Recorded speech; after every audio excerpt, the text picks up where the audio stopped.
Commence the meeting with our prayer. May the Lord give this council the wisdom, discernment and courage to serve the community. Grant also that we may act compassionately and with integrity in the best interests of the Shire.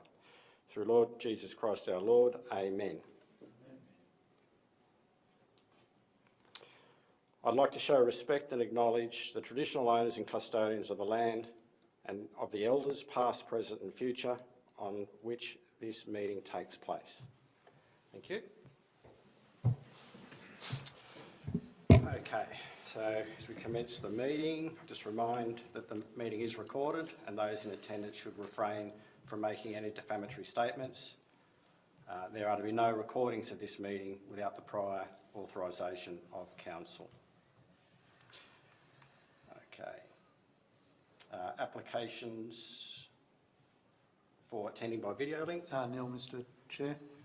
Apologies, application for leave of absence by council. Yes, so we have an apology from Mayor Collison, that was granted at the last meeting. He's on leave until the 28th of February, and I've received contact from Councillor George Fraser this afternoon to say that he is running late. He may get here for part of the meeting. Thank you. So can we have a mover for that? Councillor McGill, seconder. Councillor Shields, all those in favour? Against? That's unanimous. Public participation.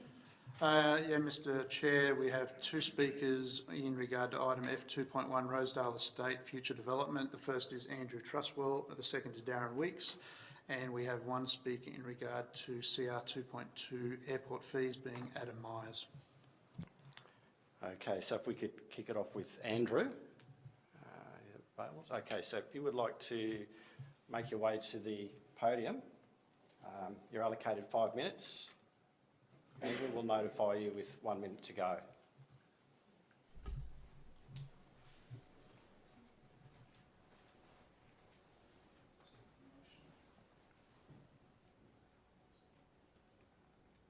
So Andrew's representing himself, and I understand you're speaking for the recommendation.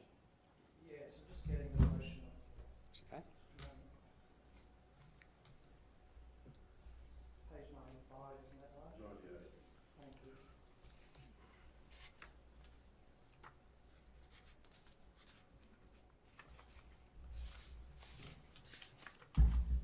you. Thank you.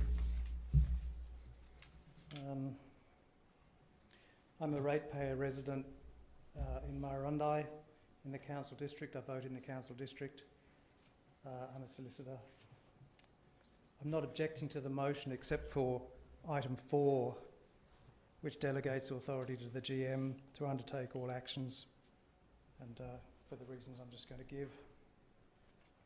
I've been looking into this today and haven't reached a conclusion. The terms on which the land was acquired by Murrurundi Council as the predecessor to Upper Hunter Shire Council before the amalgamation. I've tried to make contact with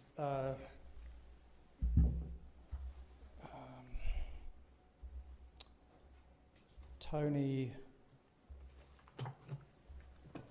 Parkins without success, who I understand would know the circumstances of the acquisition, which I believe took place in 1974, of the land that now makes up this land in question.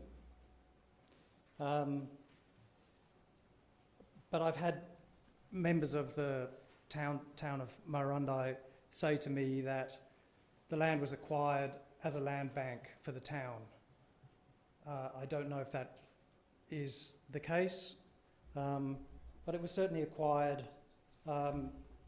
for a council that represented a smaller district prior to amalgamation, and purchased with ratepayer funds. Whether or not it was a land bank, that is in question, and the council should declare that to the ratepayers. They should declare what the circumstances were that formed the basis of the acquisition of the land at the time by the predecessor council to the current council. If there were an acquisition as a land bank, and if it were on the basis of an understanding of trust, that trust, that fiduciary relationship is an ongoing relationship, and would the amalgamated council, the Upper Hunter Shire Council, would be bound by the same trust arrangements. Even if there were no express trust, and land acquired by one area, the land of that one area should remain within that one area. It's a bit like a parent giving a gift to one child and then later saying to that child, it's no longer yours, it's going to your sibling. That kind of arrangement. So if there was a trust, we need to know about it. If there was no trust, it's still under that arrangement. So my submission is that the proceeds for the sale should stay within the community of Murrurundi and be earmarked for specific projects for specific benefit for the community of Murrurundi, because that land belongs to Murrurundi, was purchased by the Murrurundi Council, and we need to understand the terms and the basis of which that purchase originally took place, and the basis on which that original purchase continues in effect with the amalgamated council. So my view, representing myself, but also speaking to local members of the town, is we have no objection to sale of the lots that are not used by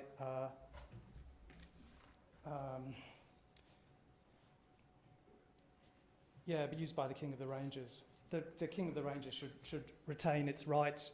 It should retain leasehold rights to that land, because the King of the Ranges is a benefit to the community and the region and should be retained. Thank you. Just Thank you. wait there for a second, Andrew. So any questions from councillors? Councillor McPhee. Hi, Andrew. I just have a question. So if we look at this recommendation, what you're suggesting is that instead of, I mean, you said 4, but in understanding what you're really saying, what I think you would be preferring is if we actually said to actually only place the smaller developmental site on the market, not the larger portion. Sorry, I thought I was running out of time, so I'm happy to explain that. But is that what you're suggesting? Yes, the area of the land that's enjoyed by King of the Ranges should be retained for that, because that's a community. It's a great thing for the community and the region, and it should be retained. So that means that there are elements of that Rosebank estate that could be subdivided outside of that area that's being used by the King of the Ranges, yes. Yeah, so if I understand you correctly, we would change this recommendation to say that we would place the small developmental site on the market as opposed to the full site and the small development. And that would then obviously have a trickle-down effect to the next one, which would say accept the best offer received for the smaller lot, depending on market response. And then it would say to retain the larger paddock for King of the Ranges for peppercorn maize. Yeah, yes. That's what you're saying? Thank you, yes, but then that the proceeds are earmarked for the town. So drainage, trees, safety crossing the New England Highway. It meant there are many issues that it could be earmarked for, but the sale should be earmarked for the town and not be used to pay off the debts of the council. I think it's like Merriwar though. I think Murrurundi receives more per capita than they're paying rates, so that would actually be so that would happen anyway. I'm sure there are counter arguments that Murrurundi receives the benefit from others, but this is Murrurundi's real estate, that its council. So we need to look at the circumstances in which that land was acquired. If it was acquired as a land bank, and if there were a trust or fiduciary basis for that, that needs to continue. And we don't know that. The council needs to explore that and needs to declare that. Through you, Mr. Chair, could I ask, do we have any information on that? In regard to the land bank, Yeah. Councillor? Yeah, I believe it was, and as the Speaker has said, it was several years ago, 1974, was it? Yes. In fact, Council developed a master plan which was developed at the time. Now, the feeling of staff, and I think most of the councillors, is that that master plan was overzealous in the number of lots that it felt it could get out of some of that portion. Quite a few of us walked across that land, and there was quite a bit of swampy space in that. But it was certainly that was the intention of the original purchase. It has been categorised, however, as community land and used as community land and leased to King of the Ranges. The most recent lease commenced in 2009 and expired in December just last year. Just in that answer, there are some factual errors, and I'll deal with those in the debate later on, but some of what you just said is not factually correct. Happy to have you put it forward, Councillor. Okay. So do we have any other questions for Andrew whilst we have him here? So do we know if it was purchased as a land bank? Well, I'm saying it was. I don't know whether Councillor McGill is saying that's the section I got wrong, or whether there's other sections he's saying I got wrong. So until Councillor McGill gives me his version of events, I'm sticking by it.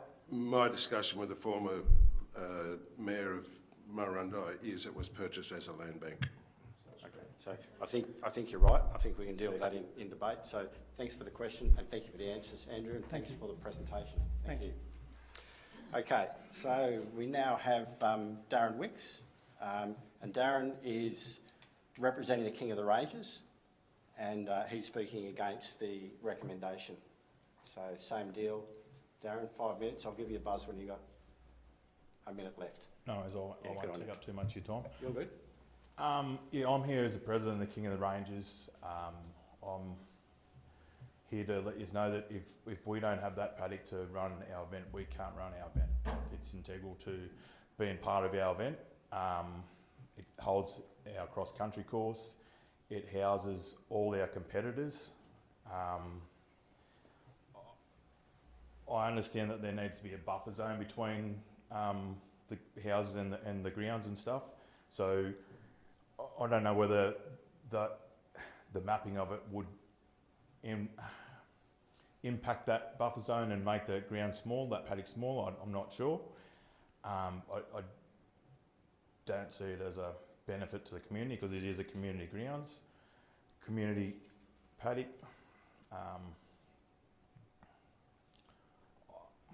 My treasurer put an email forward to all the councillors last night. I hope everyone got a chance to read that. She put it in a lot greater terms than I ever will. So I hope you all had a chance to read through that and take note of it.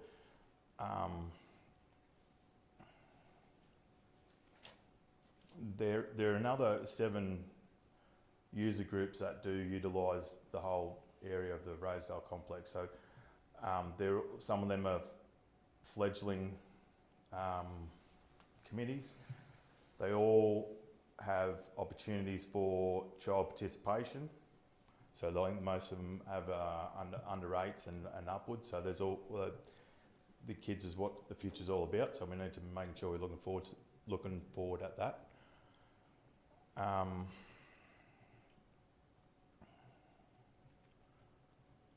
Yeah. Anyhow, that's all I've got for you. I've a Thank you. question. Questions? I have. First of all, Darren, thank you so much. You do so much, and we really appreciate everything you do for the King of the Ranges. Looking at what I said before to Andrew, if that smaller block that they're looking at seeing if they could sell that as residential, do you use that as well for King of the Ranges? So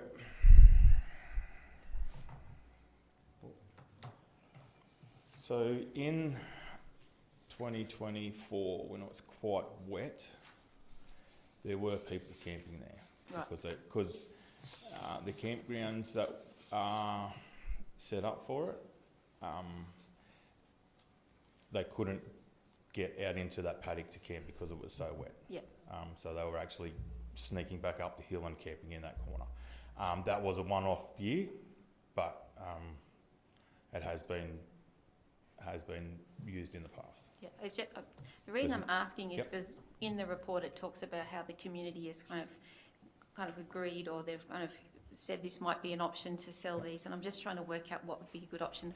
Obviously, having that event is, in my view, I think a lot of us think that's paramount too. Yep. So it's just trying to find what would be working. So if we, as I just asked Andrew, if we changed or amended that, so we looked at just selling that smaller lot and reserving the rest, would that be something that you would be happy to work with? Well, we'd be happy to work with that, I think, yeah. Thank you. Any further questions from councillors? All done? Okay. All right, Darren, thanks very much. Thanks for coming in. Appreciate it. Okay, next item is to confirm the minute. Oh, sorry, missed one altogether. Yep, thank you. Yeah, we actually have one other item. Sorry, Adam. So if you'd like to come forward. So this is item CR 02.2, airport fees. Adam Myers is speaking. He's representing Transwell Tankers and speaking for the recommendation, but anyway, we'll see where that goes. No, that's fine. Thank you, councillors, and thank you, council members. Appreciate you taking the time to listen to hear what I've got to say. So, I'm here speaking on behalf of Transwell Tankers, as the Deputy Mayor said. So, Transwell Tankers are the large aircraft that some of you may or may not have seen out at the Scone Aerodrome out there. We arrived here in 2023, and over the past 2.5, give or take a few months, years, we've been going through a certification process with CASA, the Australian Civil Aviation Regulator, to get the aircraft modified and certified in a firefighting configuration for use in the Australian firefighting environment and also use internationally.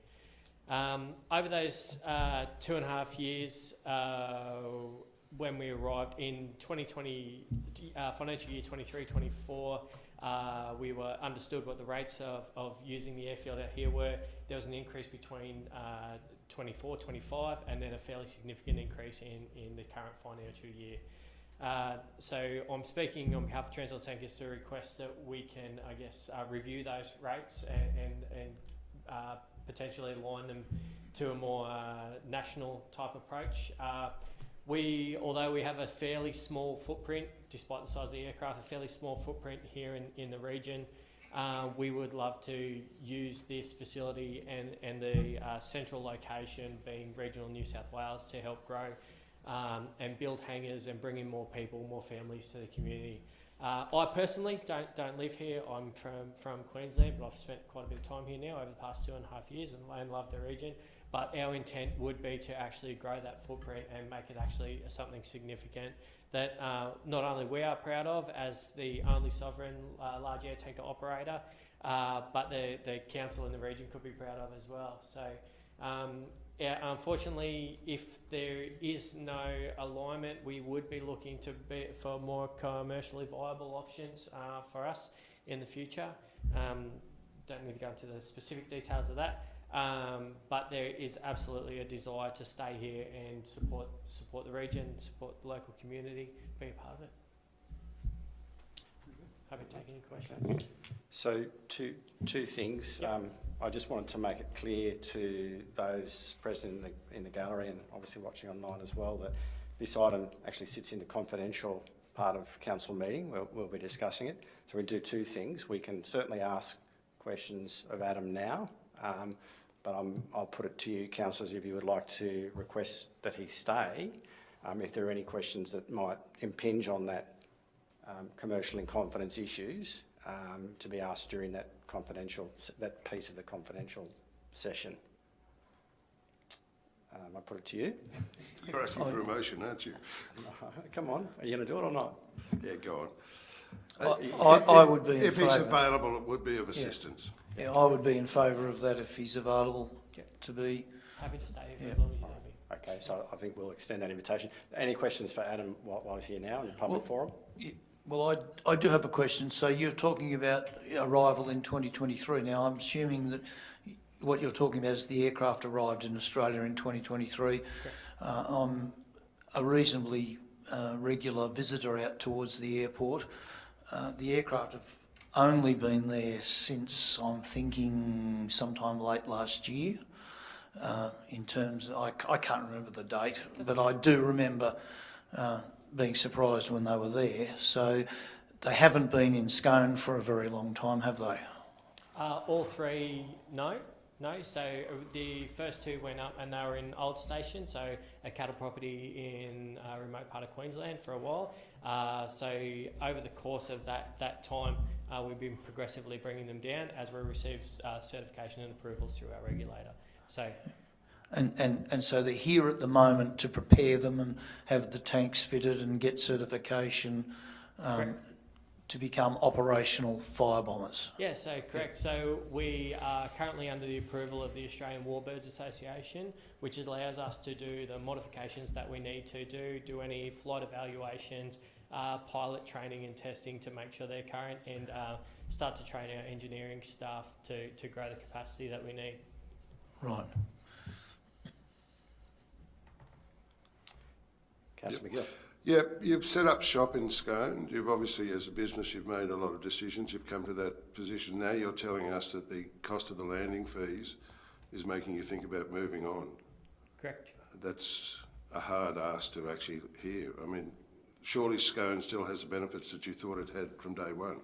Yes, absolutely. So even particularly the geographical location of the aerodrome. So obviously aircraft are subject to quite heavy corrosion intensive and inspection programs. So the regional and the weather that we receive out here is quite favourable.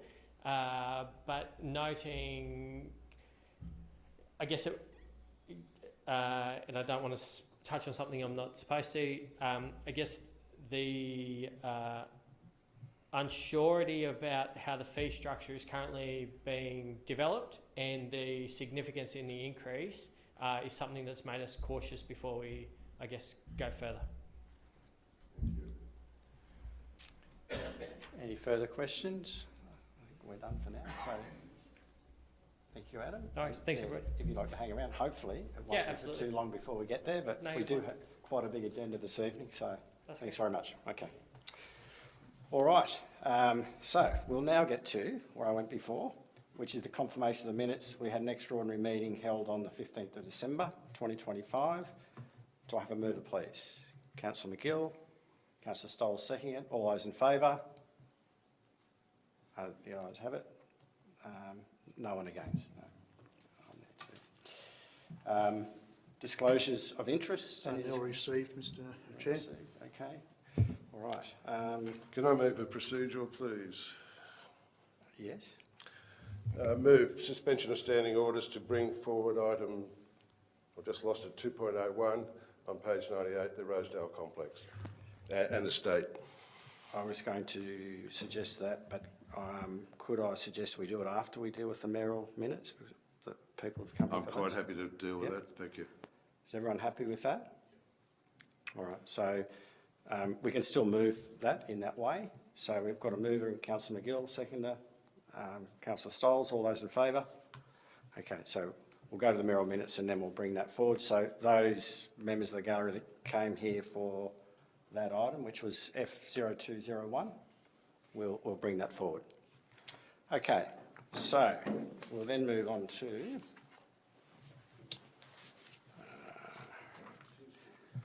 mayoral minutes A02.1, which is the passing of Philip Dunn.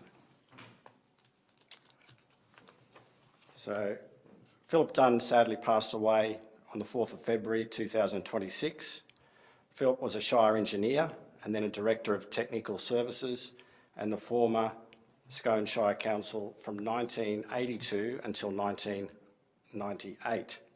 Following a brief period of retirement, Philip returned to the former Murrurundi Shire Council in 1999 before leaving in 2004 when the Upper Hunter Shire was formed. Philip was an engineer and a respected leader, contributing greatly to the Upper Hunter. He brought professionalism, dedication and integrity to his work, making a lasting contribution to both projects and people. Philip will be remembered not only for his technical expertise, but also for his generosity and willingness to support others. He is survived by his wife Anne, his children and grandchildren. Our thoughts and prayers are with Philip's family. Vale, Philip Dunn. Okay, so the recommendation is to acknowledge the passing of Philip Dunn. Can I have a mover, please? Councillor McPhee, second, Councillor McGill. It's Mayoral Sorry, Merrill, only me a seconder, done. So, yeah, okay. We don't need to vote on that still? You can take the vote, but not on Yeah, okay, all right. So, and I think that was unanimous. Okay, thank you, everyone. So we go to the next item is another Merrill Minute, A02.2. This is a recognition of length of service for Bernard Constable, and I believe Bernard is here. Yeah, so I'll ask you up in a second. I'll just tell everybody a little bit about you first. How does that sound? In accordance with Council's policy, recognition of length of service, Council will appropriately recognise staff for long periods of employment with the Upper Hunter Shire Council. Bernard Constable has proudly reached the 20 years of service with the Upper Hunter Shire Council, having commenced as a permanent employee in the 16th of January 2006, after first working as a casual. Bernard began his career in traffic control on the Golden Highway before moving into the tar patching crew, where he stayed for 2 years. He then progressed into roller operations, a role he excelled in for the past 17 years, contributing to maintenance grading, road construction, pipe laying, and a wide range of civil works. Bernie has been involved in several major projects on the Golden Highway in partnership with Transport for New South Wales. For the past 10 years, Bernie has been a valued member of Council's emergency response on-call crew, renowned as a skilled plant operator, a dedicated team player, and a fantastic mentor. Bernie is always willing to support his colleagues and is an invaluable asset to Council. Congratulations to Bernie on your successful career so far and your achievements over the past 20 years. So if I could have a seconder. Councillor McPhee. Bernie, if I could just... I need a seconder. For that one? No, it's a Merrill Minute. Right, sorry, yeah, okay. But you do need, Yes, you do need all to those in put the favour? vote. All those in favour? I'll get there eventually. Unanimous. Can I take your photo? Where do you want us to go? Here? Come out the front.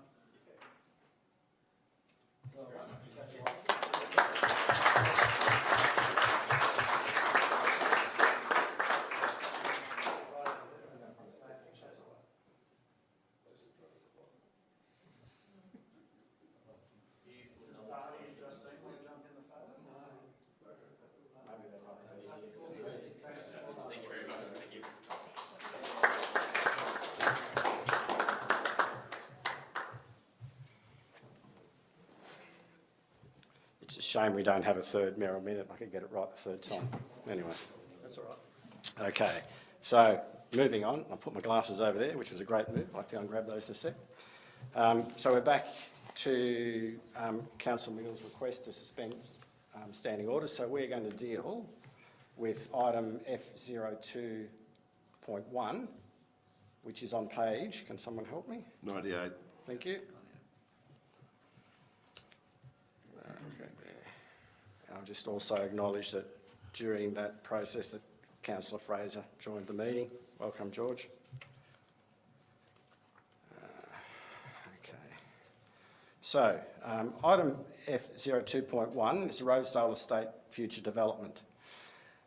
We have a recommendation before Council that 1, note the valuations and development potential of Rosedale Estate land, including both the full site and smaller developable portion immediately north of Rosella Street. 2, undertake to reclassify the land as operational to allow for either the sale or lease, including lease to community groups if necessary. 3, if operational status is obtained, commence the process of placing the land on the market as follows.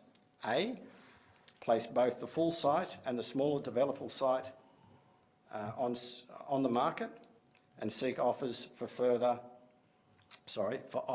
the full land holding or the smaller individual lot. B, accept the best offer received above valuation for either the entire lot or the smaller lot, depending on the market response. C, if after 3 months of marketing only the smaller lots attract offers, proceed with its sale, undertake subdivision and lease the residential larger block area to the King of the Ranges Committee for a peppercorn rent, recognising the community benefit of the event.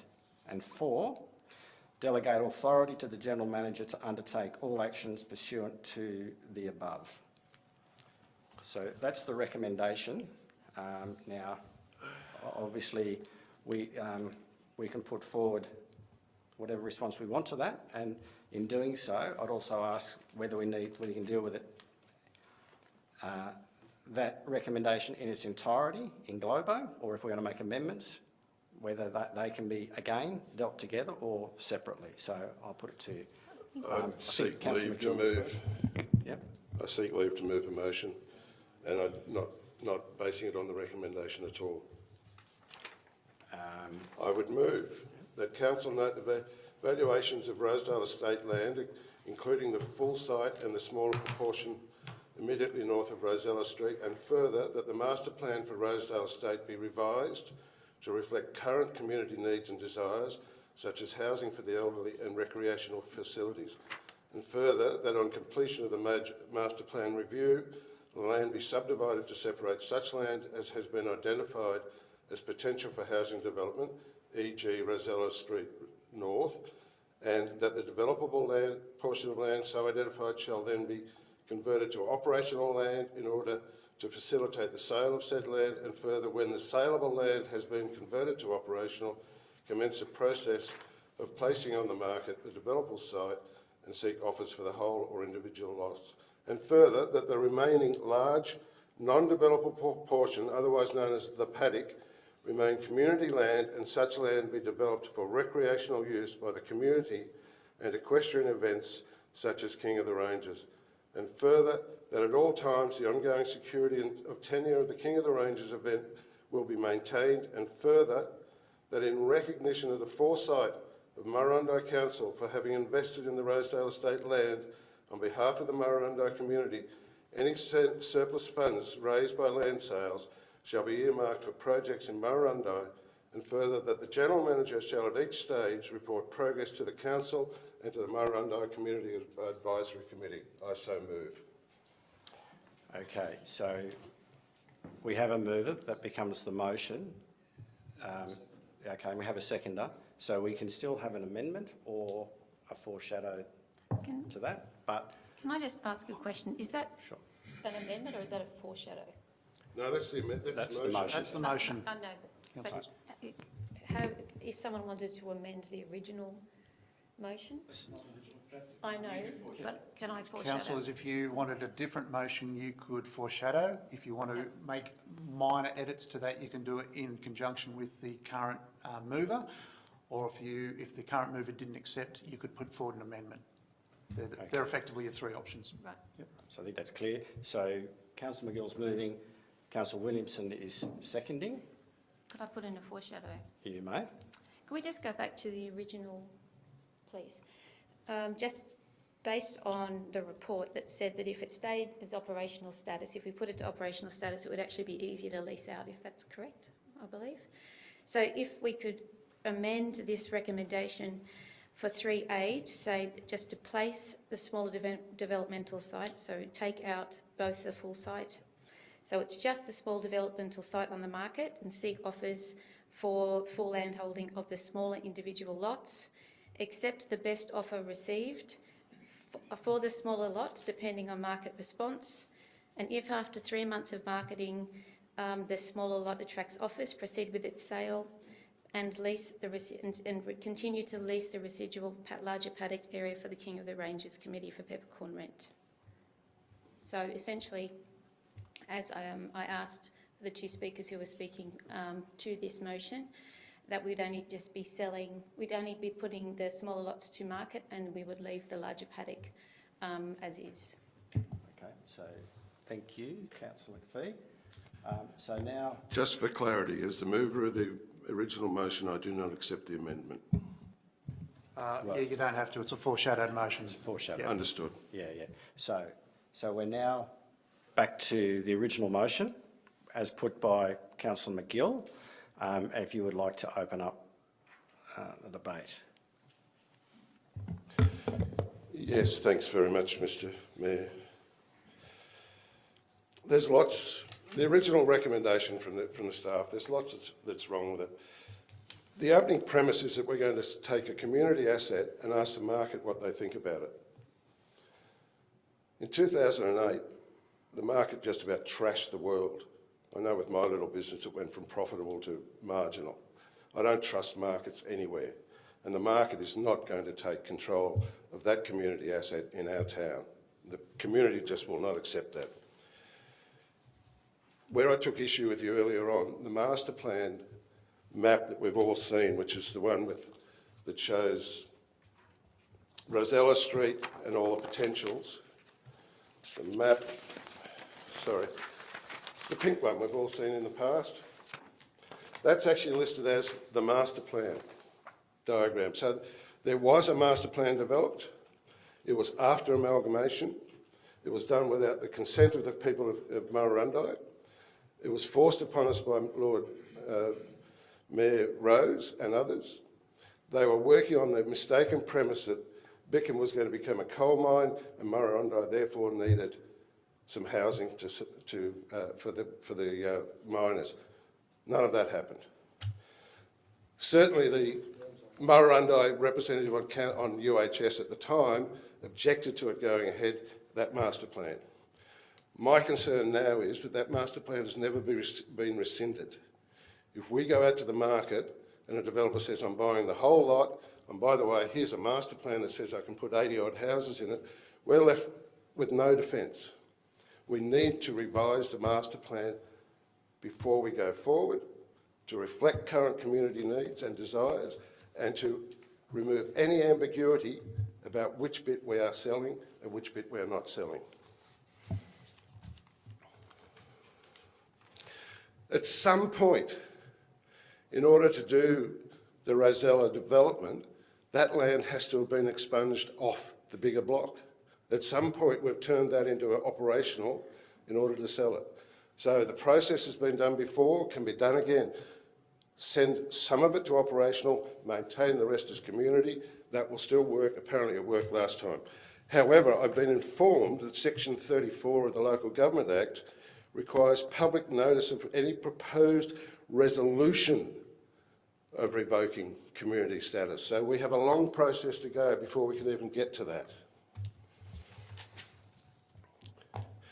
In terms of developing Rosella North, I'll call it for the moment, the top end of the block, the community supports that, the CAC supports that, and even the locals who live in Rosella are pretty sanguine.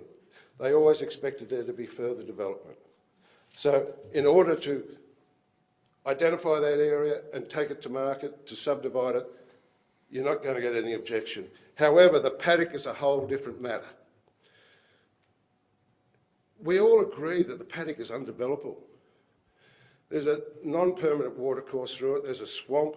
The top end of the block has trees that I can't even guesstimate their age. Their girth is way out here. We're talking about hundreds and hundreds of year-old trees that are now habitat.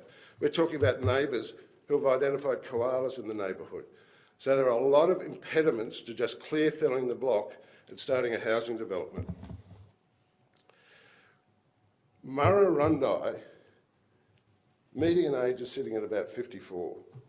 Median age nationally is about 45. We have a town, many of people who were born in the town, went to school in the town, worked in the town, had families in the town, and they're bloody determined to die in the town. They do not want to have to move out. We're finding people are selling up and moving to the Big Smoke of Scone and regretting it. They come back to Garden Club, to the CWA, to the bowling club, because they're missing the companionship that they had in Murrurundi. For us, we need another class of housing that allows the elderly to move out of the half-acre blocks, the quarter-acre blocks, the family houses, to move into something that's manageable, 1 or 2 bed, as a transition before eventually they move into Murrayvale. Murrurundi, we could set up a way for the future of how you deal with your old ageing population. This block of land up here at Rosella North really does invite that sort of opportunity. Going back, I think, Director Pringle, SEP 55, if that still exists, that should be the model we should be looking at.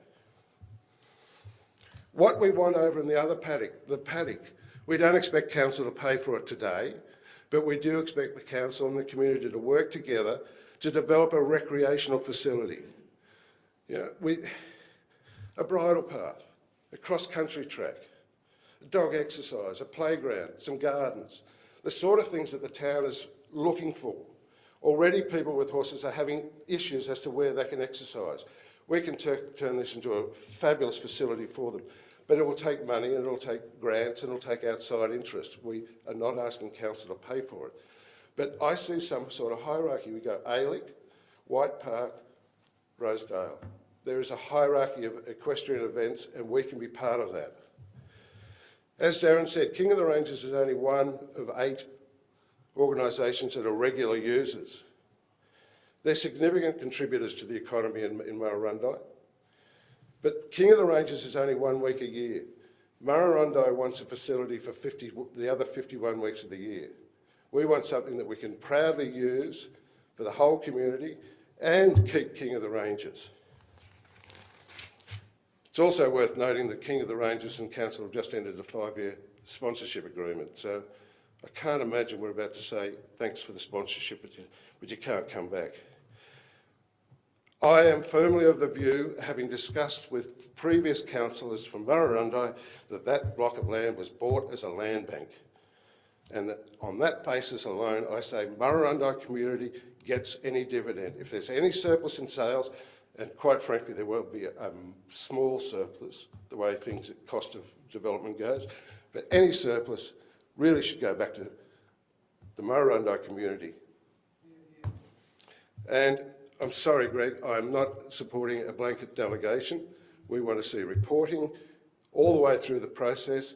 We want to see council and the CAC informed the whole time so that we can all be part and parcel of the solution.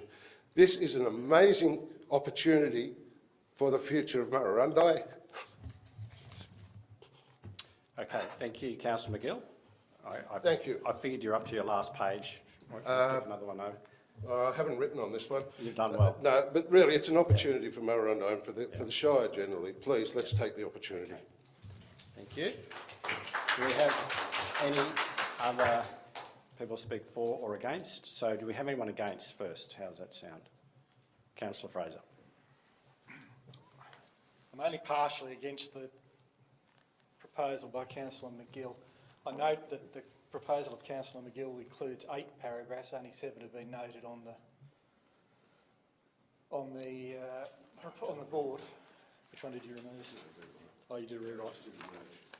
My mistake, I've just been handed the updated document.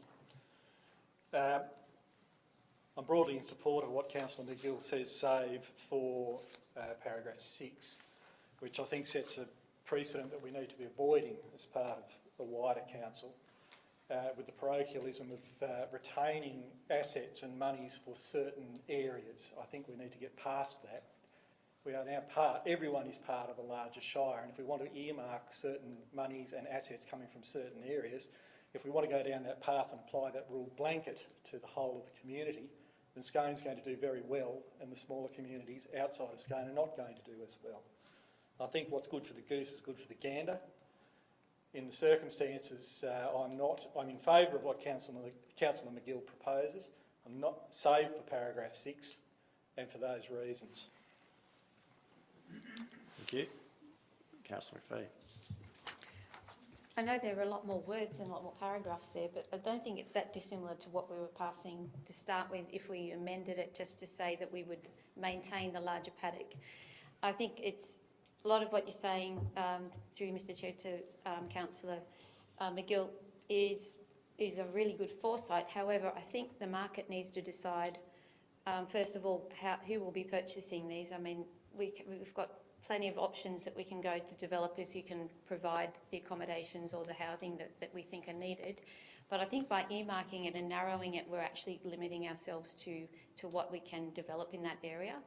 And I'm not against, I think actually a lot of what you've got there was similar to the first one, but I think you're narrowing, things have been narrowed down so much that I don't think it would be viable for us. I think going with the amendment I put forward, it gives us an option to be a lot quicker, because within this one we're going towards a master plan. There'll be a lot of community a lot more community consultation as opposed to the consultation that's already been done. So throughout last year, the CAC was involved in this process already, and I think this complicates things. Thank you. Any further comments, Councillor Stolz? I just want to raise one question that was raised by Mr Trustwell. Moving forward, should council obtain legal advice on this 1974 trust deed and address the fiduciary concerns that Mr Trustwell raised? I think that's important that while we're doing our due diligence moving forward, we look at that as well.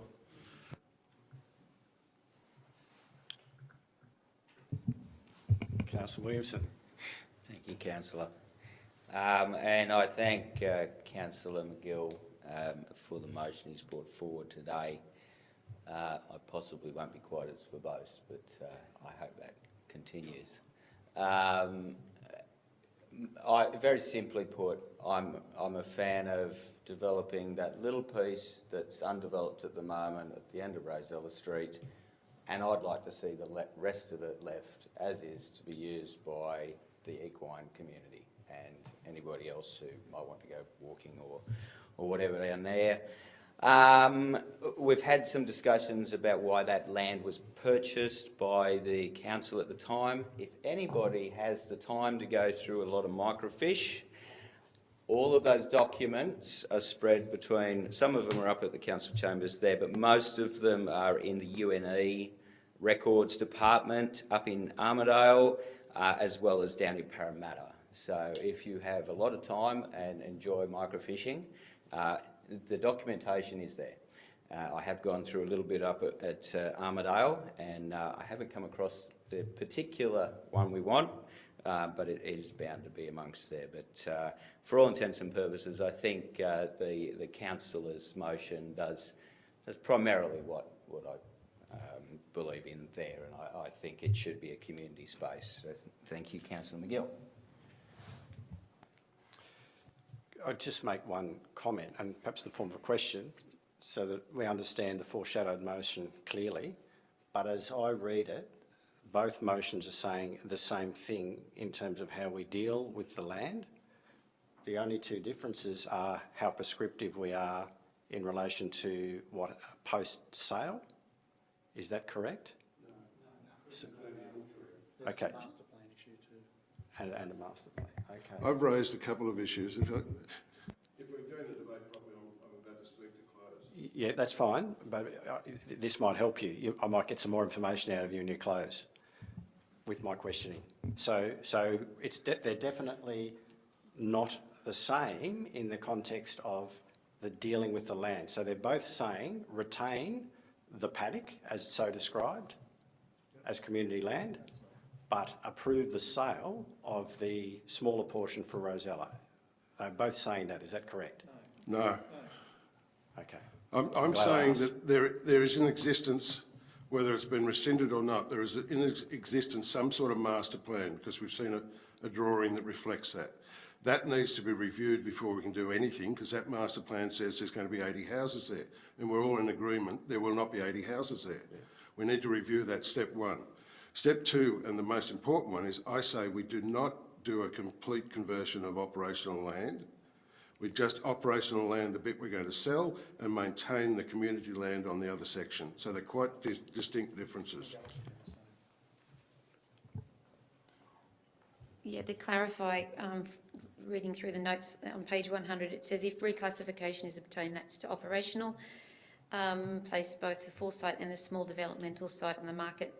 I think what it says, can you correct me, that means that it actually makes it easier for leasing in the future? Is that how I read that correctly? I'll look, councillors, it has to be operational for any sale. So that's the first step. Under either proposal that you're putting forward, if we were to sell that portion of land on the north end of Rosella, that would have to become operational at some stage. So I think we all agree on that. There are some lesser hoops to jump through if you are leasing operational land. Community land, the intent of community land is to not get locked up for its entirety with one user group without continuing to check back with the community. So that means that a lease tenure with a community group is generally limited to about 5 years. So that's section 47 and 47A that has been included in the report sets that out. Doesn't mean you can't do it, it just means you have to keep testing that. So the maximum lease we would do, and that's what we did with last time, we did a lease for 5 years with the King of the Ranges. If that's the intent that council wants to go down, you could keep it as community, categorised as community land and redo that. That's not a huge issue, but operational land gives you a little bit more flexibility. But I don't think, reading the room, I think that's the preference of the councillors is to leave that as community land.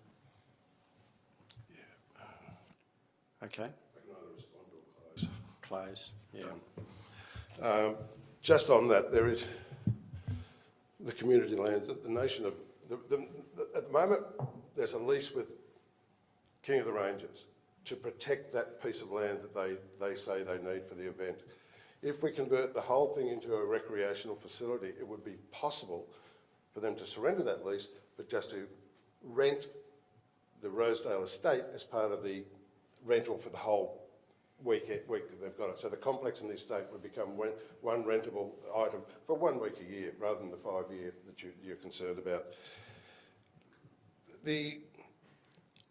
As I say, there are significant differences between what we're pushing for. We do not want to see conversion to operational land, then go back and convert some of it back to community land. We believe you can excise the bit for sale and just convert that bit and leave the rest of it as operational. And that's why we're quite distinct from that other resolution. Parochial, George? Yeah, we are. It's our money.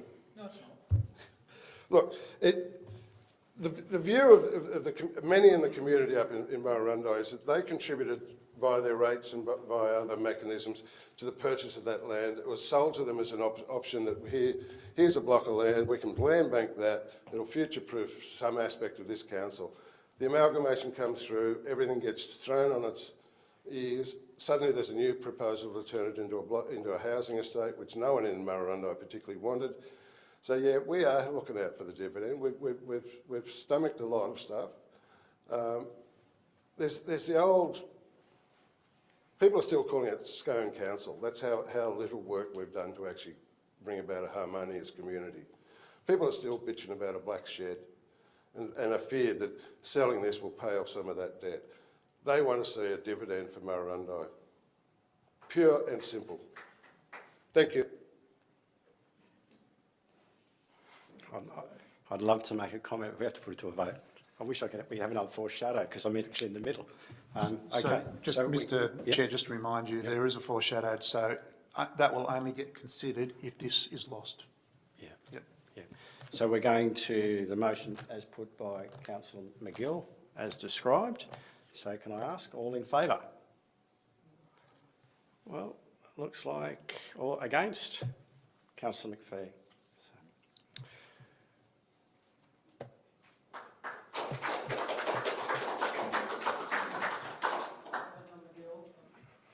Actually, in the middle of that one. Okay, thank you for that. All right.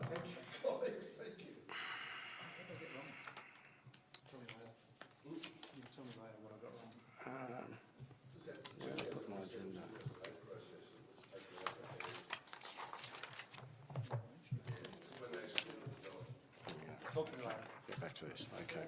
All right. Now, so moving forward, we're now back onto the original agenda. Standing committee reports. We've got SCR 02.1, Environmental and Community Services Committee. That's on page 15 for those that are... Oh, I'll get myself all the way back there. Sorry about that. Party back at the Guild. Okay.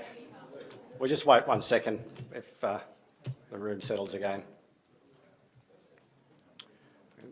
Continue the meeting once people have departed.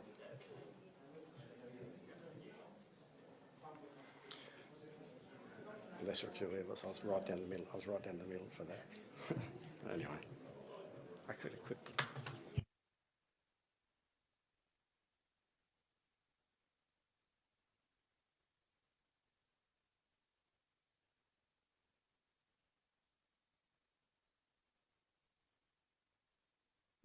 Okay, thank you, everyone.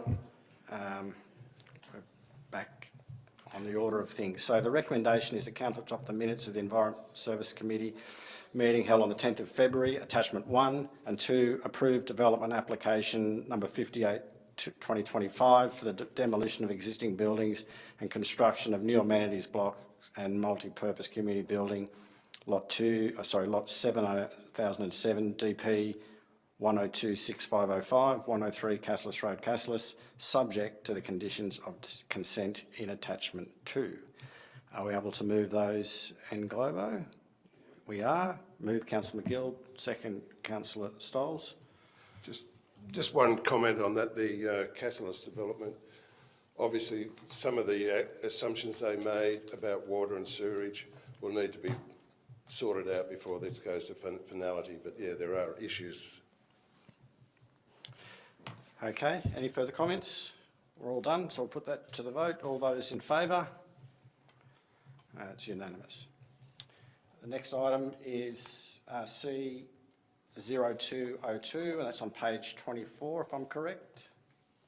Yes, that's the Infrastructure Services Committee, and the recommendation is that Council adopt the minutes of the Infrastructure Services Committee meeting held on this, Tuesday, 10th of February, attachment 1. 2, amend the Infrastructure Services Committee charter to commence the meeting at 11:30 a.m. on the second Tuesday of every month. Can we deal with those two items together? We can. Move Councillor Clout, second Councillor McGill. All those in favour? Yeah, but just a sec. I do. I really do. Just on the infrastructure, there's just a couple of things I want to pull out. Fabulous fence and the work we're getting done in Murrurundi. I was told the other day it was over $1 million. I'm gratified to hear that it was more like $100,000. Great to see the work that's happening on the swing bridge. And a little sleeper, something that I was doing before I became a councillor, the Morella Railway Memorial up there at Burning Mountain. It is all bar complete. There's just some lighting to happen, but I'd just like to thank Council for its support through Jeff Bush, and also from Craig Holman for the support of the gardening and landscaping crew up in Murrurundi. The work they've done there on the memorial is fabulous. And also through Council, just pass on to Angela McGrath from Transport for New South Wales. Thanks for her coming forward with funds to put the whole project together, and for Council for administrating on their behalf. So thank you. Thank you. So we've voted on that. All those in favour? That's unanimous. Okay. So item SCR 02.3 is the Corporate Services Committee. If you indulge me, actually I'm going to read the entirety of the recommendation. So 1, Council adopt the minutes of the Corporate Services Committee meeting held on the 13th of February 2026, attachment 1. 2, adopt the finance budget variations provided in attachment 2. And the lengthy one now is 3. In relation to Corp 2.7, the Audit Office Report. Point 1, note this report, attached at 3. 2, note the Audit Office report previously distributed to councillors. 3, note the Audit Office did not include council's response to them in their final report. 4, note that the response to the Audit Office and the OLG clearly explained that the only funds utilised were externally restricted capital grants for projects where there was full grant funding from the state or federal government.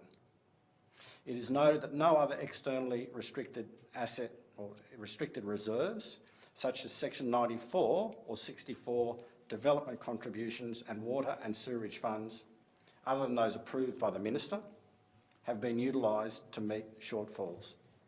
5, note no funding has been misappropriated and all funds received were spent on the projects in which they were intended. 6, note that there were significant outstanding government payments owing to council at the time of the deemed breaches. 7, for the reasons stated in points 3 to 6 above, Council disagrees with the Audit Office statement that externally restricted cash and investments were utilised for an improper purpose. 8, note that the options available to Council, including staff reductions, not taking on further grants, not undertaking emergency works and taking on additional borrowing, All had significantly greater detrimental impacts to our community and are not acceptable solutions to this issue. 9, note that there will likely be other instances where Council is required to spend government funding in the next 12 to 18 months and that Council acknowledge there is no other option while it undertakes to address the financial sustainability issues.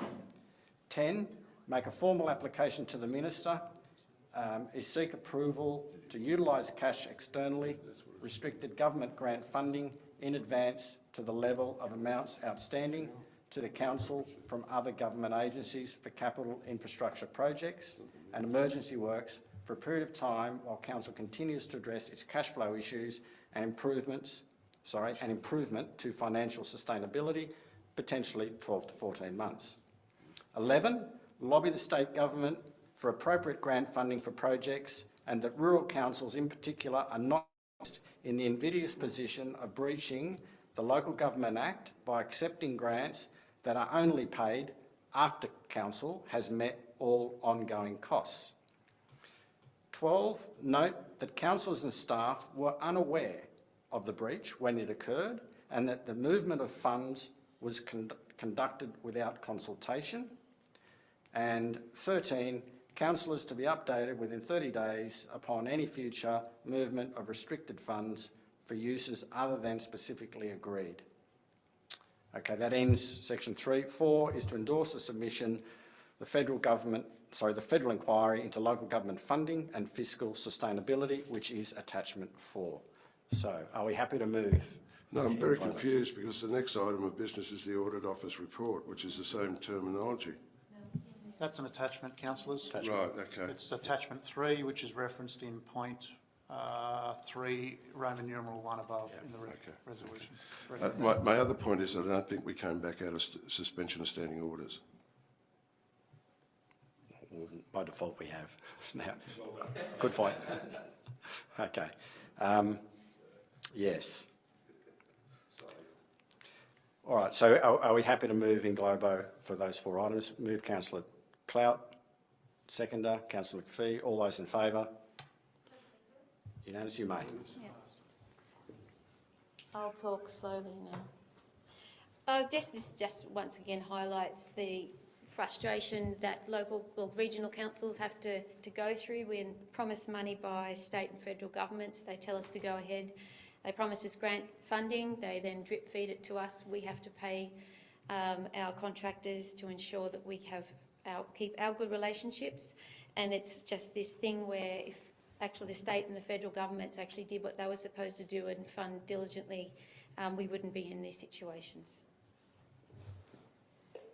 Sorry about that. I should have asked for any comments before we put it to the vote, but would anyone else like to make a remark and hopefully get it right next time? Councillor Stoles? All I can say is shame on this Labor government for putting councils in this position. We're not the only one. I know Bathurst is going through some significant financial hurdles. They're also looking at putting a consultant on and spending hundreds of thousands of dollars to try and navigate their way out of this situation as well. So the government, we've been up front, the General Manager's been up front, he's gone on record with the Office of Local Government that we are likely to breach this again. I also think that there needs to be a review of the legislation by the government and amend that legislation so we don't fall in that category of breaching.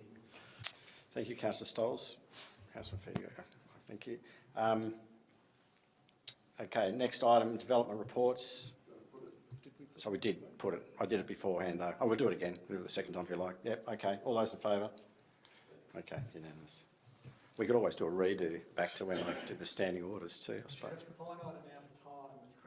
Let's get going. I agree with you. I told you there'd be no nonsense. Development reports, D02.1, submission, new approach to strategic planning discussion paper. Council, gone too far here. What page is that on? Someone help me. 64.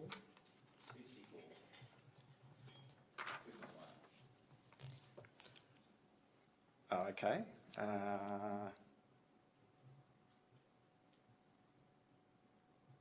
Right. Okay, C02.1, Liverpool Range Community Consultative Committee. Council note the minutes of the Liverpool Range Wind Farm Community Consultative Committee meeting held on the 25th of November. Yeah. Move Councillor Williamson, Councillor Shields seconded. Just a quick comment. I actually attend that meeting as a delegate. There is an issue with regard to the new system for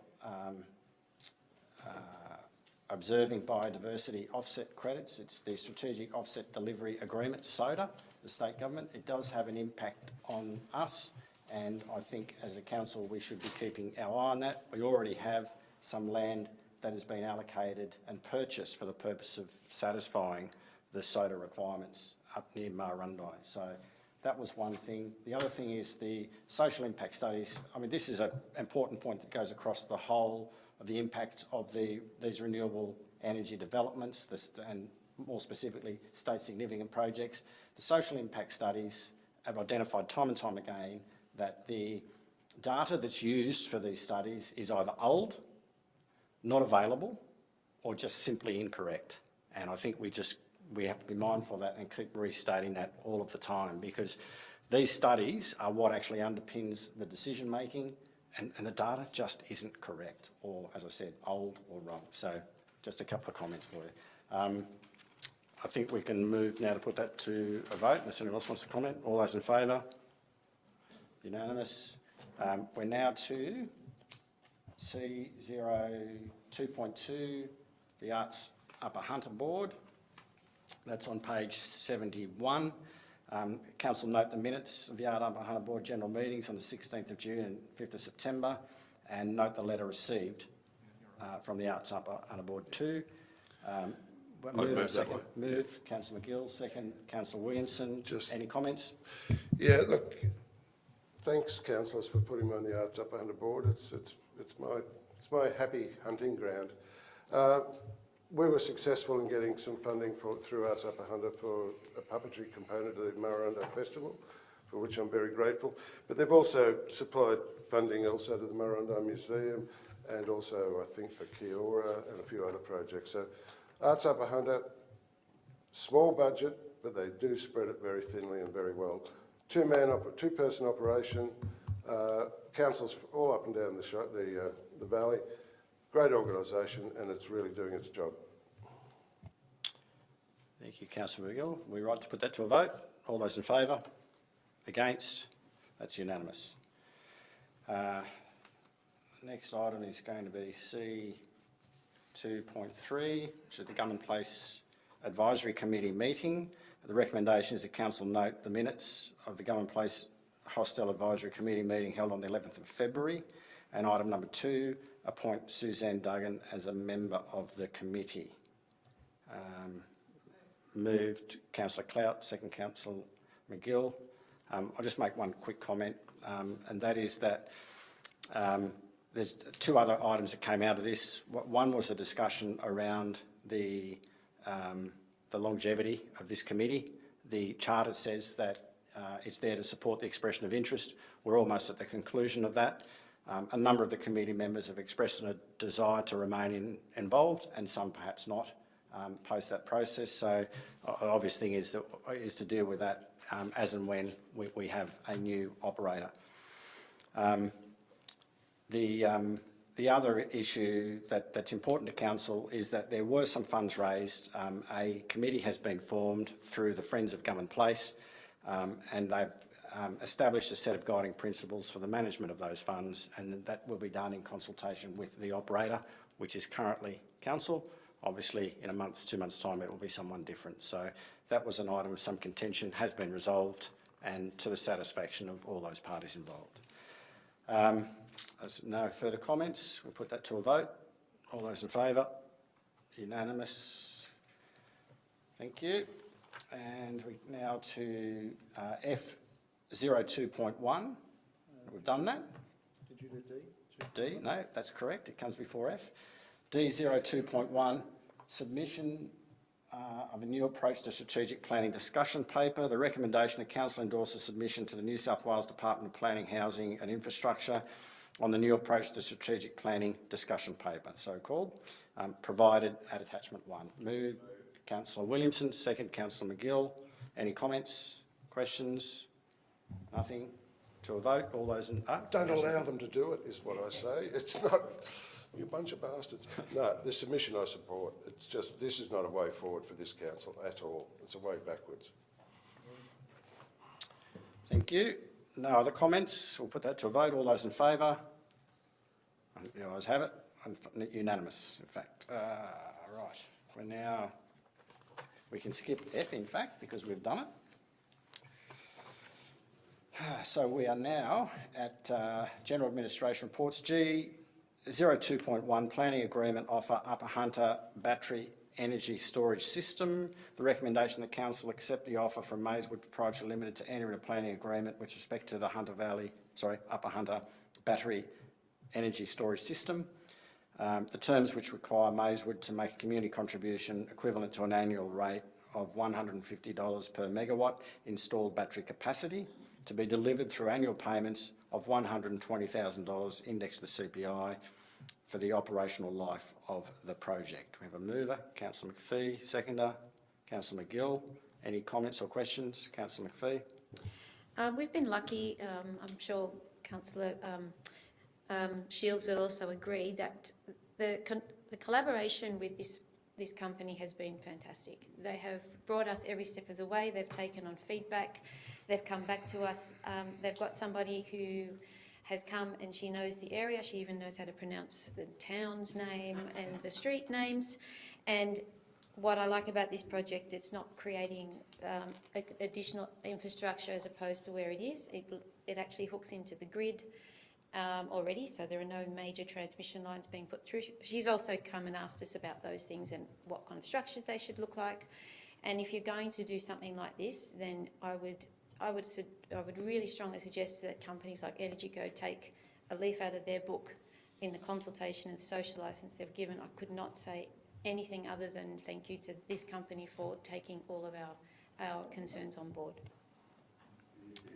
Thank you. Yes, Councillor Williamson. Yeah, I certainly concur with Councillor McPhee. They've been very professional and yes, if EnergyCo are listening, they could go down the same track. Just for the scope of the community benefit here. Now, this comes for a reason. There are disadvantages for this community and there will be noise issues from this facility. Hopefully the buffering there will remediate that enough. Over the lifetime of the project, 25 years, Aberdeen looks to gain $3 million for community asset building, and I think that's a step forward with all the other community funds that they're currently receiving. I'd like to see that's spent well in Aberdeen with projects that don't really push our operational costs, but do benefit the community greatly. So, yeah, I'm very supportive of this. Thank you, Councillor Williamson. So, we're right to put that to a vote? Councillor Shields, sorry. Look, I agree with both of my colleagues in part, but I am concerned that by comparison with the BP Lightsource project, that the amount of the VPA is not as large.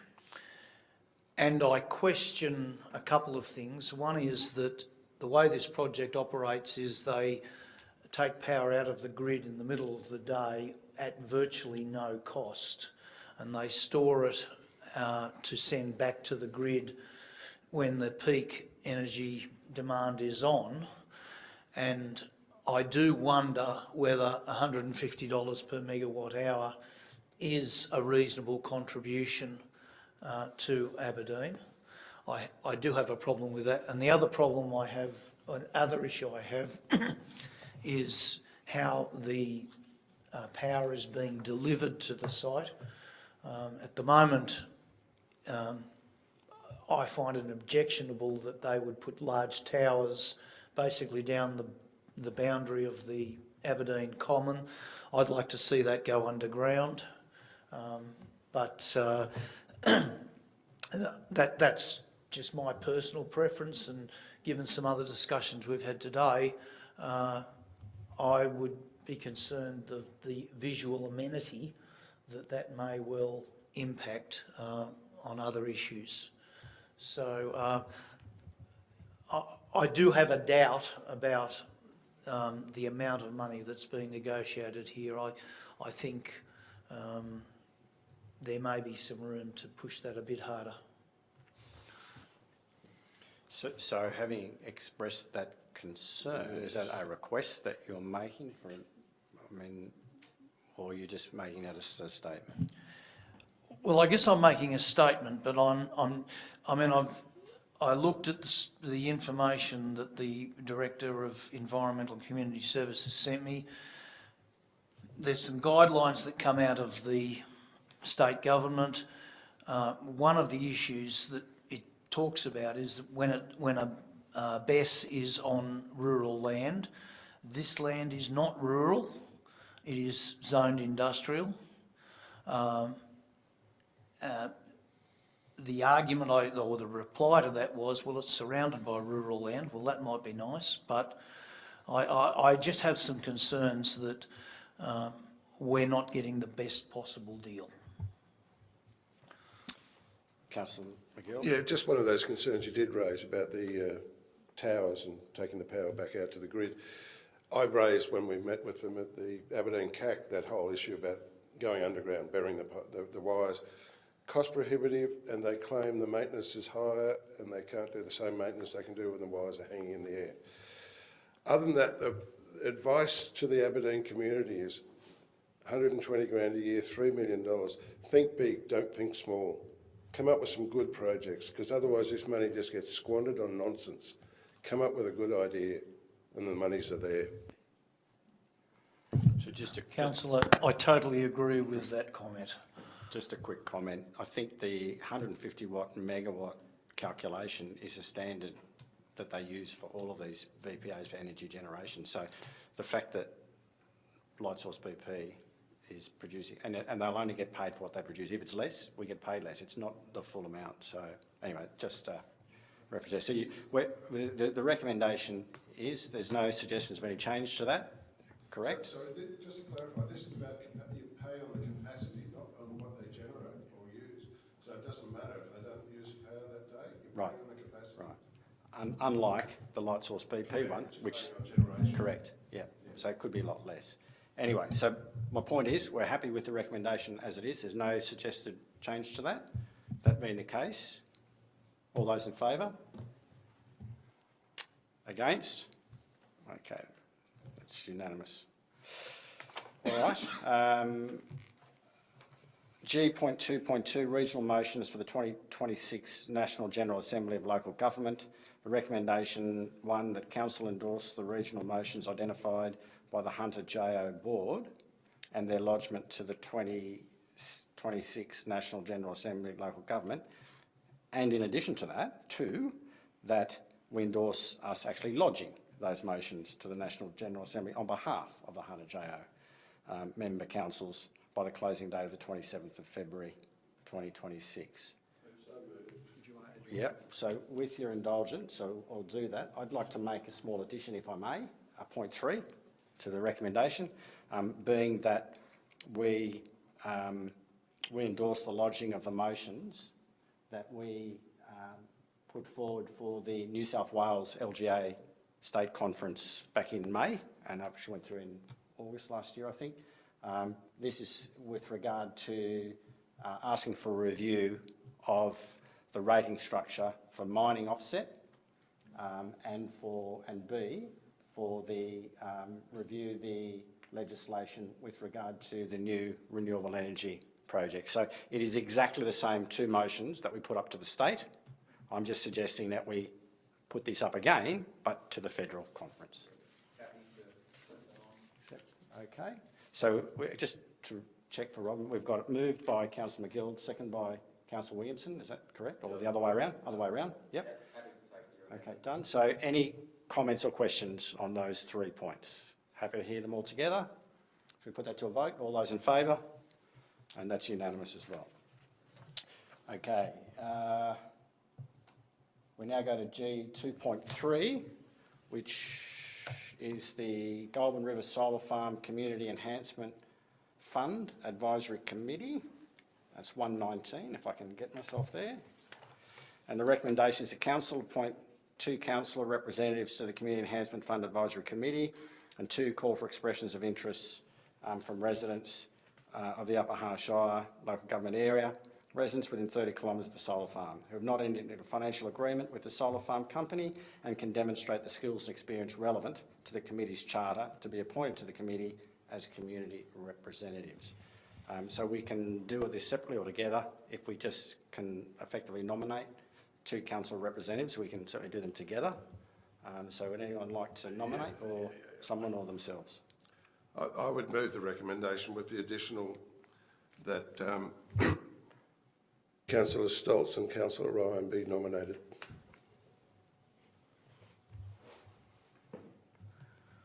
Okay, so that then becomes the recommendation. So any further nominations or recommendations?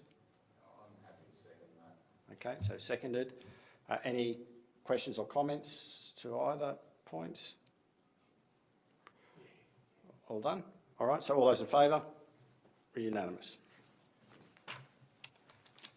Okay, item G 02.4 is the Code of Conduct Complaint Statistics Report 2024-25. The recommendation is that Council note the Code of Conduct Complaint Statistics Report for the period 2024-25, which has been forwarded to the Office of Local Government.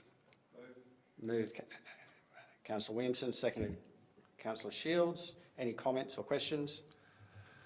Yeah, there seem to be 2 incidences there that aren't being investigated. So are they there or are they not? Yeah, I know, it just seems pointless. Was that a rhetorical question, Councillor?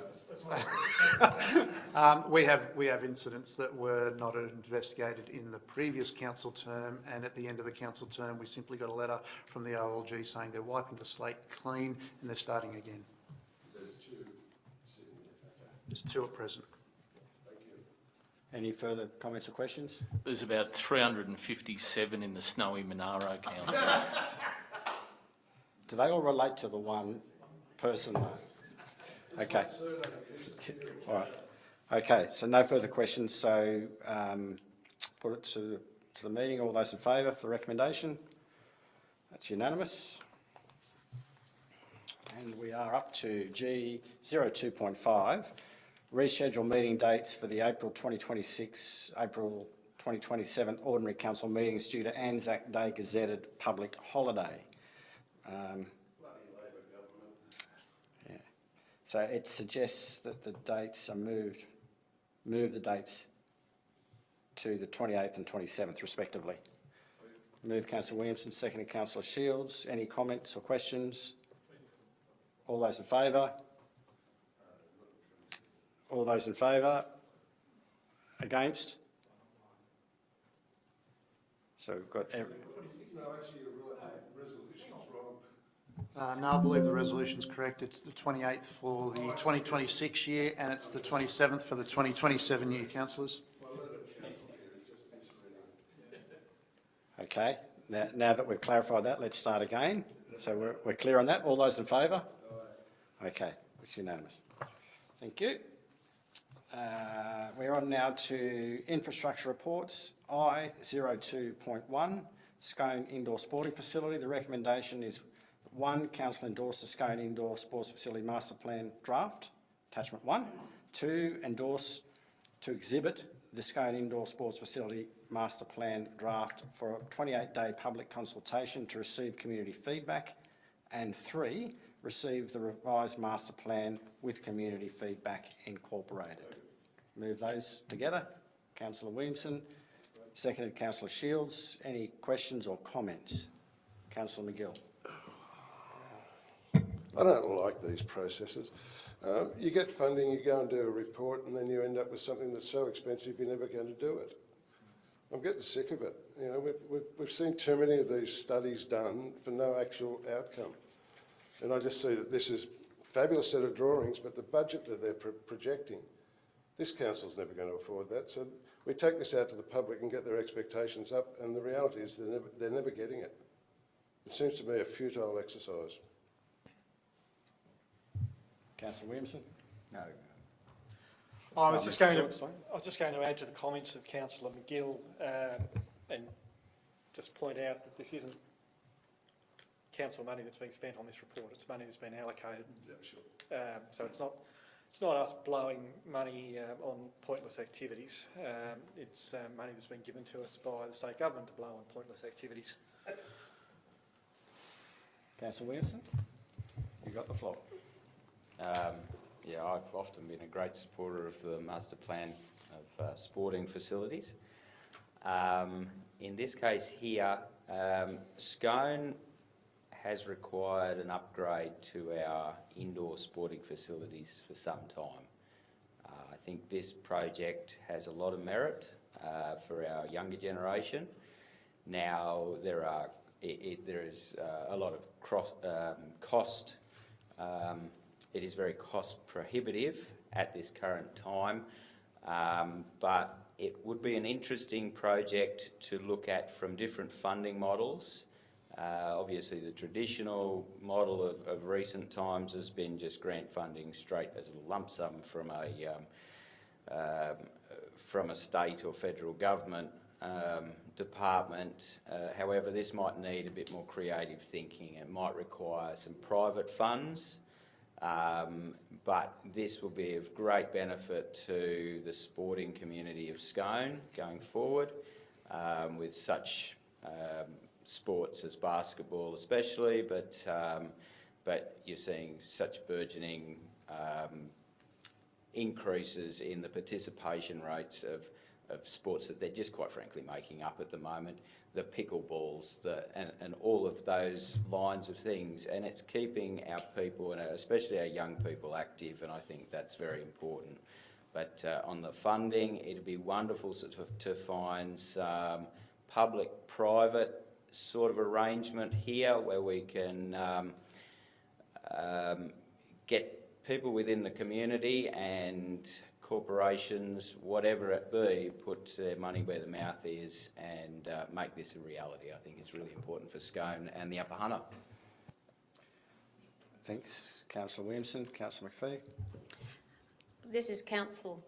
This is just what we do. We do master plans and hope we can get funding, just like your dream for Murrundi, Councillor McGill. So without a master plan, nothing happens. Yeah. Okay, thank you. No further questions? Okay, we'll put that to a vote. All those in favour? Okay, against? Councillor McGill. Capture that? Thank you. Okay, now we move on to notices of motion, and specifically NM 02.1. And the motion is, as a matter of priority, Upper Hunter Shire councillors, through a consultative process/workshop, nominate a committee consisting of Upper Hunter Shire councillors and council staff to be named Upper Hunter Shire Councillor Working Group, to engage, consult, have discussions with the Muswellbrook elected councillors and council staff on a potential amalgamation of the two Upper Hunter councils, Upper Hunter Shire Council and Muswellbrook Shire Council, named the parties. So that's the motion. Do we have a mover? Councillor Stoles. Seconder? Councillor McGill. So do we want to open the debate? Thank you, Mr Deputy Mayor. May I say you're looking very comfortable up there tonight as Thank well. you. I just thought I'd raise that.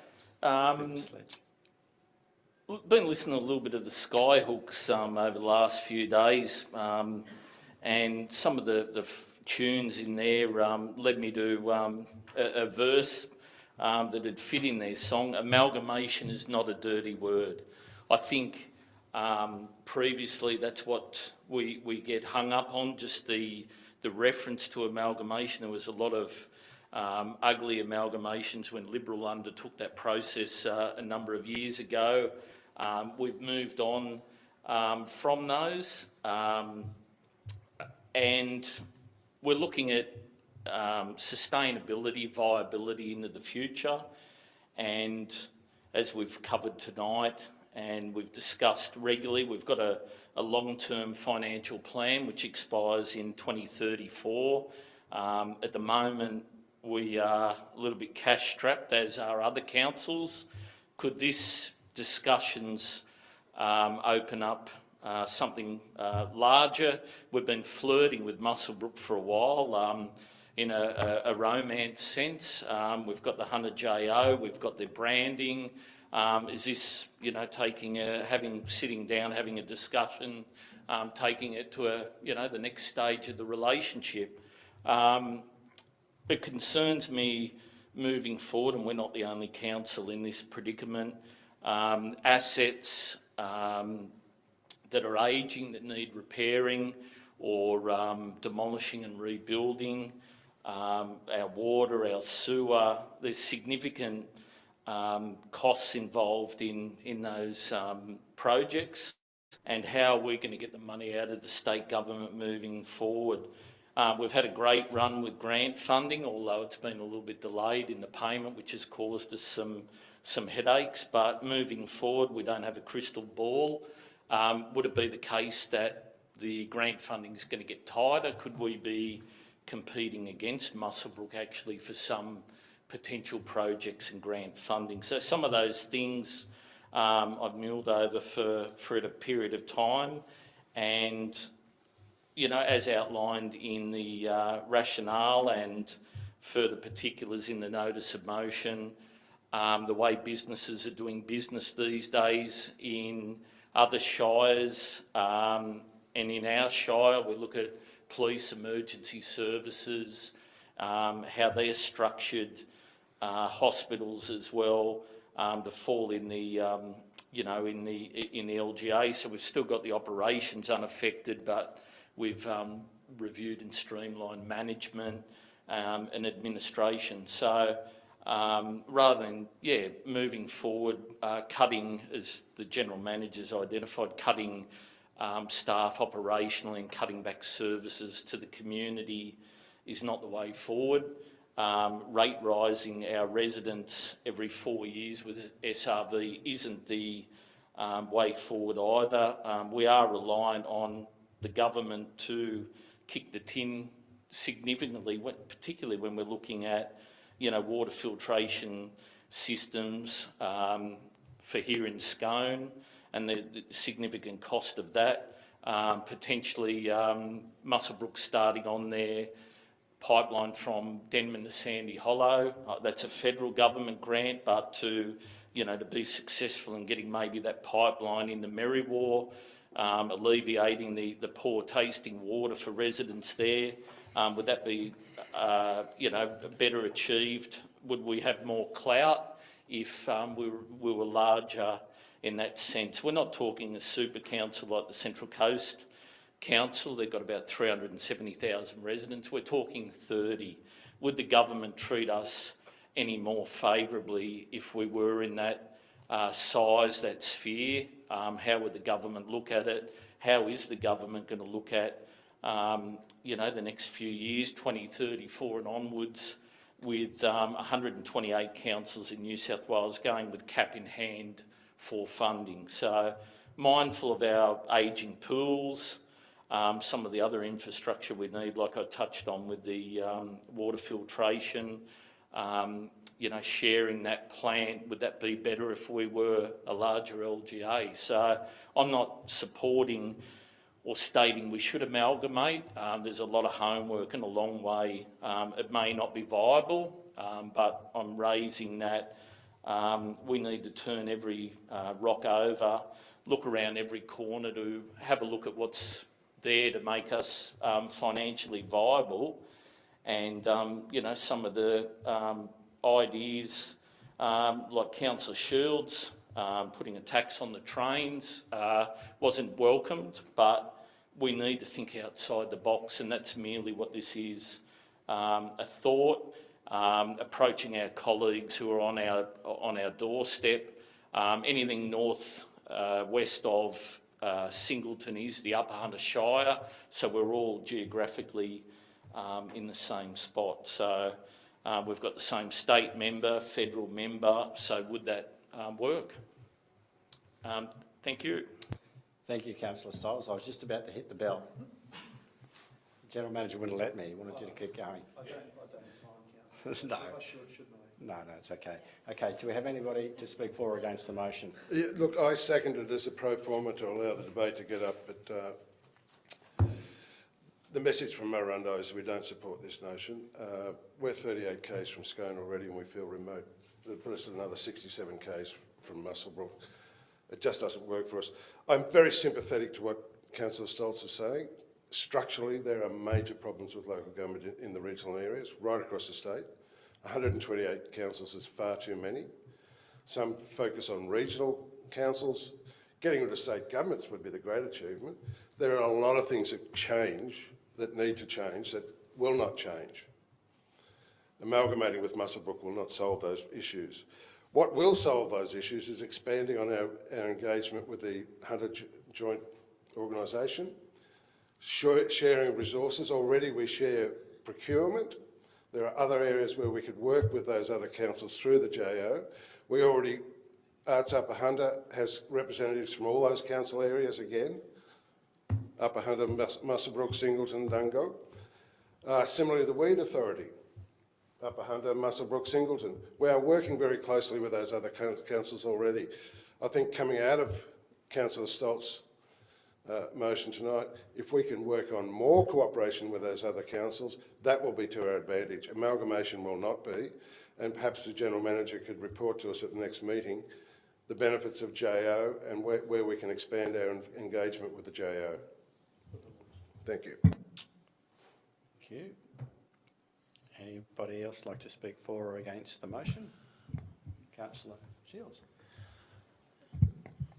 I'm a bit surprised at some of the language that Councillor Stoltz has used. He talks about us flirting with Muswellbrook Shire Council. I haven't been involved in the flirt. This amalgamation would be 11,500 kilometres squared with 30,000 people living in it, which is about 2.6 people per kilometre squared. I don't get it. I think what Councillor Stoltz is thinking about is there's a pot of gold at the end of a non-existent rainbow. The facts of the matter are, and this is public record, Mount Arthur is about to close by 2030 and Muswellbrook's revenue stream is going to diminish significantly as that closes. Mangoola is also set to close and that will be another hit to Muswellbrook revenue stream. If Mac Energy doesn't win the High Court appeal that they've put in for a 22-year extension on their Mount Pleasant mine, well, it's not going to last very long either. So I wonder whether it'll be a case of Muswellbrook coming to us and asking to amalgamate with us rather than the other way around. I cannot see any merit whatsoever in this proposal, and frankly I would almost want to amend the motion so that it states that upon Muswellbrook Shire Council approaching us initially, then we form that committee, because I can't see any merit whatsoever in this idea of an amalgamation. And I've read carefully through Councillor Stoltz's rationale, and a lot of motherhood statements and very little detail about the economic benefits. Thank you, Councillor Shields. Have any further? Councillor Williamson. Yeah, I'll also be speaking against the motion, and throughout the conversations that have been had in the community, the main gist of the discussion has been around finances and the finances of local government.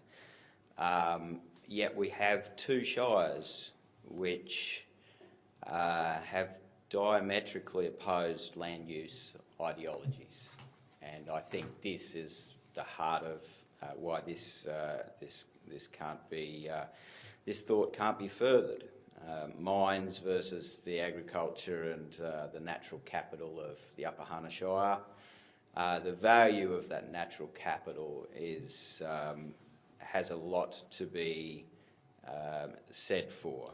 You only have to drive through Aberdeen and head out into the Muswellbrook Shire, look to your right and look at the stripping of the land up to what is close to our Shire boundary now through the Castle Rock region.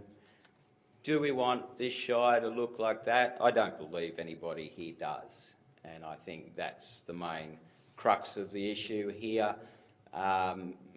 Financial discussions have been had, but I think they might be all in vain outside of the ideology of the situation. So I'll definitely oppose. Thank you. So do we have any further comments? If not, I will put that to the vote. All those in favour? Councillor Stiles? All those against? There we go. So Robin, you've captured that. Thank you. Yeah. Okay. We now move to questions with notice, QWN 02.1. There are a number of questions that the Council have provided a report to. The recommendation is that Council note the questions received and the responses provided. Move Councillor McGill, second Councillor Clout. Any questions with regard to the responses? Councillor Stiles. I'd just like to thank Rag and his team for the comprehensive report on the water. I might be able to share that with some of the community. There's still a sentiment of unhappiness around the quality and the tasting of the water in Merriwa. So I'm asked this topic frequently. However, once again, financially, it's not viable to progress that, and yeah, I can share that with the community and leave that with them. We'll take that as a comment. Any questions? No. Okay, thank you. All those in favour? It's unanimous. Thank you. So we're now to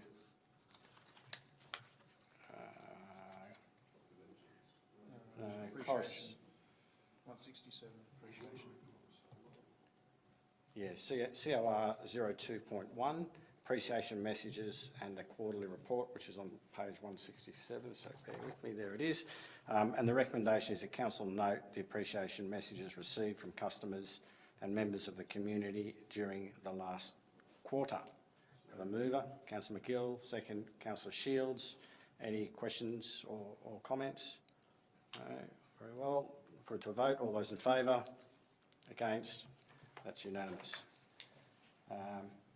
Okay, so we're now up to the confidential part of the meeting. So I've got to have somebody move to put in confidential. Councillor Shields, seconded Councillor Clout. All those in favour? It's unanimous. Okay, so we will now.